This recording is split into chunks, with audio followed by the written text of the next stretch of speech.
friends, welcome to Guruba collection. இன்னைக்கு நம்ம என்ன பார்க்க போறோம்னா நம்ம ஹேர் வந்து நல்லா வாஷ் பண்ணதுக்கு அப்புறம் எப்படி வந்து ஹேரை வந்து நம்ம காய வைக்க போறோம் அப்படின்றத பார்க்க போறோம். ஓகேவா? நம்ம ஃபர்ஸ்ட் குளிச்ச உடனே ஒரு 15 மினிட்ஸ் வந்து டவல் நல்லா முடியில வந்து கட்டி வச்சிரணும். அது வந்து உடனே எடுத்து அந்த ஈரத்தோட நம்ம முடியை வந்து காய வைக்க கூடாது. ஒரு 15 மினிட்ஸ் நம்ம நல்லா ஊற வச்சிரணும். பாருங்க, நான் குளிச்சதுக்கு அப்புறம் ஒரு 15 மினிட்ஸ் ஊற வச்சிருக்கேன், காய வச்சிருக்கிறேன். பாருங்க, லைட்டாக அதில் ஈரெல்லாம் கொஞ்சம் காஞ்சிருச்சு.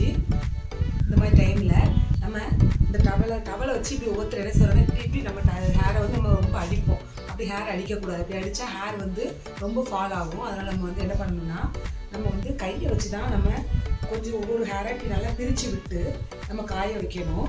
அதுக்கப்புறம் டவலை வச்சு நம்ம என்ன பண்ணலாம்னா இப்படி நல்லா தேய்ச்சி விடலாம். இவ்வளோதான். இந்த மாதிரி தான் நம்ம மெத்தடில் முடியை காய வைக்கணும். நிறைய பேர் முடி சீக்கிரம் காயணும்னு சொல்கிறதுக்காக முடி இப்படி அடிச்சு விடுறது, இந்த மாதிரி தப்பெல்லாம் பண்ணுறோம். கண்டிப்பாக ஹேர் வாஷ் க்ளீன் பண்ணும்போது இப்படி பண்ணக்கூடாது. இந்த மாதிரி தான் பண்ணணும். இப்படி பண்ணிங்கன்னா உங்களுக்கு ஹேர் ஃபால் ஆகுறது ரொம்ப கம்மியாகும். ஓகே ஃப்ரெண்ட்ஸ், பாய்.